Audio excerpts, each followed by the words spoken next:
Alright, hi Debarnab, welcome to the interview. So, can we start by you introducing yourself? Sure, sir. Hi, I'm Debarnab Chatterjee, and I come from a small town in West Bengal called Shudi. It's around 200 kilometers of Kolkata. For my class 12th, I studied in a school which was affiliated with the Cambridge Cambridge board. I had four subjects in my class 12th. I had economics, 20th century European history, English, and maths. And yeah, that's about my introduction. Okay, so you had economics as one of your subjects, correct? So, can you explain what diminishing marginal utility means? Absolutely. So the concept of diminishing marginal utility says that as you consume more of a particular type of good or service, the additional utility that you get from per unit of consumption reduces. So if I could use an example to present this point, it will be, let's say you are very hungry. Now when you are very hungry, the first unit of food that you are having, probably that gets you 10 units of utility. But for the second unit, you have had certain amount of food. Now your hunger has reduced a little bit. So while for the second unit you're getting 8, for the third unit you're getting 5. So as you're seeing that as you're having more of the good that you were lacking earlier, your requirements are being fulfilled. So each additional unit is getting lower amount of utility for you. Okay, that's very concise. Could you give us an example of an exemption of DMU? Right. So sometimes it has. I believe, I'm not very sure about my answer, but I think some sort of demerit goods like addictive substances sometimes exhibit natures of which don't follow the principle of diminishing marginal utility, because I believe, as per whatever I've studied, if you have more of an addictive substance, let's say some sort of a narcotic substance or something, then as you consume more of it, you get into the addiction zone. So that leads to a self-promulgating cycle of trying to have more of it to meet your requirements. So that might be one of the goods. That might be. Okay, Debarnab, you said you're from West Bengal, right? Right. So could you name the chief minister there? Yeah. Right now, the chief minister is Mamata Banerjee. Do you know for how long has she been in term? Yeah, I believe she has been completed 2 terms already, and yeah. Okay. Do you know how many seats does West Bengal have in the constituency? So in the parliament, you have 42 seats at the lower house and 16 in the Rajya Sabha. Okay, that's good. You mentioned that you studied maths, right? So can you define regression for me?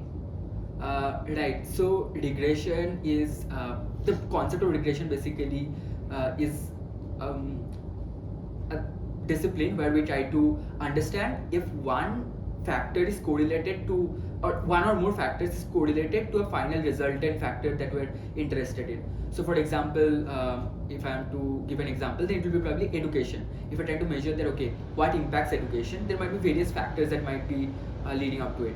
For example, it might be availability of schools, maybe the income level of the family, etc. So how do each of these factors finally contribute to the level of education? This can be measured through the correlation can be found through regression. Okay, what is the maximum and minimum value that a correlation can have? So the correlation coefficient can take values between -1 to 1. Okay. Okay, since you're from West Bengal, are you aware about the Singur protests that Tata faced? Yes, sir, I'm aware of it. Can you explain? Right. So the Tata Group, when they decided to launch their nano line of cars, they decided to set up a manufacturing facility in Singur, which is one of the towns in West Bengal. Now back then it was the CPM government that was in power, and the land that was primarily being looked at, the tract of land that belonged to farmers. Now there were certain issues that arose in the entire negotiation that was taking place. So certain while some farmers had decided to give up their land in return of monetary and other benefits, there were certain other farmers that did not want to do this. And it is said, I'm not very accurately aware of it, but it is said that there were political dimensions to this entire negotiation that was taking place. So as a result of that, the entire land could not be acquired, and Tata, which had begun the construction of their manufacturing facility, they had to stop midway and they had to shift the project of the manufacturing from Singur in West Bengal to Gujarat. Okay. What are inferior goods? So inferior goods are a class of goods which, so if your income is rising, your demand for inferior goods are likely to fall. So for example, maybe public transport is a type of inferior good, because if you are having higher levels of income, then probably you're likely to resort to cabs or private cars rather than going for maybe public modes of transportation like buses or metros, etc. Are buses inferior goods or public goods? So inferior goods and public goods are two separate concepts. Inferior goods is more about the demand aspect with regards to income, whereas public goods talk about the excludability and the rival in consumption aspect of a good. So I believe that if you talk about buses, then they are not excludable. So everybody has open access to buses. In terms of rival in consumption, they might constitute a rival in consumption because they have limited capacity. So as long as one bus can accommodate, one bus can only accommodate a certain n number of people. Beyond that, it can't. So for the rest of the people, it might be a rival in consumption. Okay. So, Debarnab, I want to ask you, why do you want to pursue the integrated program in management at IIM Indore? Right, sir. So I come from a background, as I mentioned to you earlier also, my 12th standard education consisted of a very holistic curriculum. I had history, economics, English and maths. Now that has been pretty much the exposure that I've got all through my school life. And IPM was one of the unique programs in India which was promising to continue this multidisciplinary holistic approach to education for me in the future also. So that was one of the main reasons that I wanted to choose. There were variety in the curriculum that is offered. Apart from that, it also attracts the best talent, both in terms of the professors and the faculty who are concerned. They're the best in the country. Apart from that, the peer network who is coming here, they come from very diverse socio-cultural background, which will allow me to grow personally as well, apart from the academic background. So I think these are the two major factors. But yeah, there will be many more smaller factors that also would have contributed to my decision. Okay. So there are a lot of art students as well whose curriculum aligns with ours more coherently. So why should we choose you over them? Right, sir. So while I do completely understand your point, I do feel that I bring certain unique qualities to the table which deserves me a place. I'm not saying in place of other people. Definitely, if the students are meritorious enough and their personality or what the institute seeks from them aligns with whom they truly are, then definitely they also deserve. I just feel that I happen to be one of those individuals, and henceforth I might probably make for a good candidate for the IPM program. Okay. Have you appeared for any other entrance exams? Yes, I did appear for IIM Rohtak and the IPMAT examination. And do you have any current standing offers? No, none as of now. Okay, fair enough. All right. So I think we're pretty much clear with the economics aspect. Can you explain to me something about, you've studied history as well till your 12th, right? Can you explain about the Bengal famine?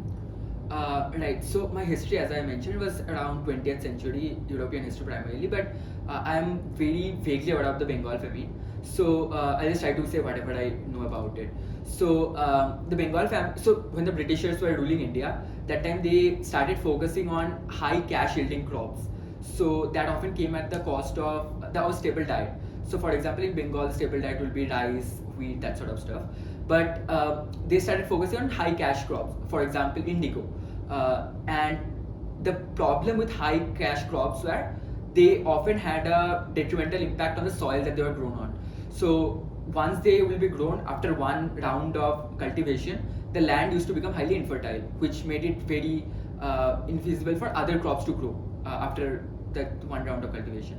So as a result of this high cash generating motive that they had, some of the staple diets went out of the entire cultivation framework that we had in place.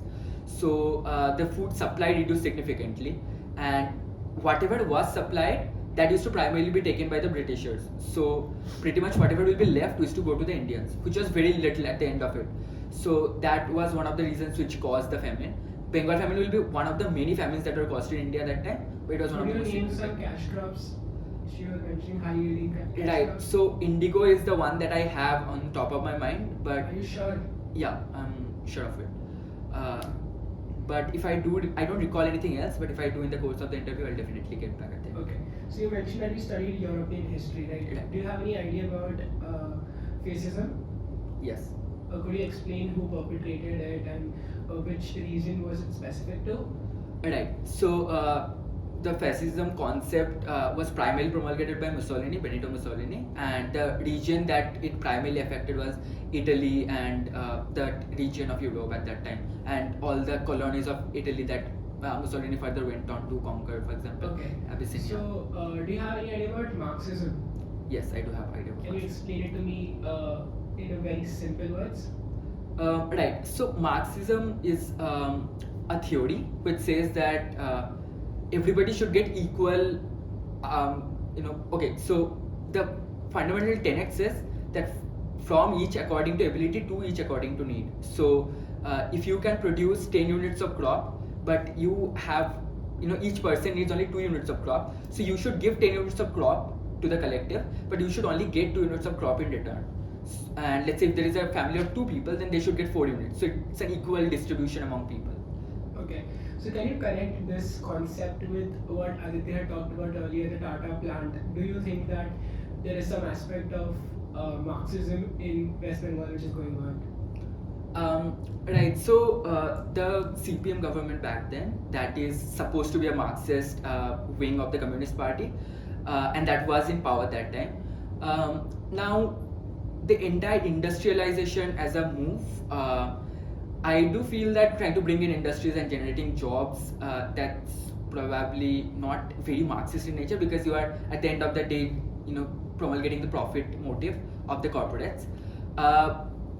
The entire point about farmers having equal access and they should be getting equal opportunities, and farm produce is the main thing. That more closely aligns with the theory of Marxism, I believe, but I might be wrong. Sure. No more questions from my end. So do you know what happened to the single land afterwards? What is the current status? Right. So,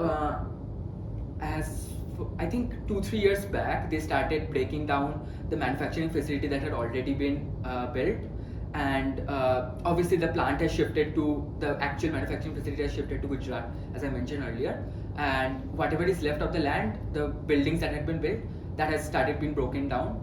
I think in favor of probably agriculture. Okay. What interest did you mention you have? So I'm really interested in reading books, watching movies and documentaries, watching sports, etc. Okay. Any specific sport? Cricket primarily. Okay, fair enough. I think that's all we have for now, and we'll let you know. All the very best. Thank you so much, sir. It was a pleasure meeting you. Thank you.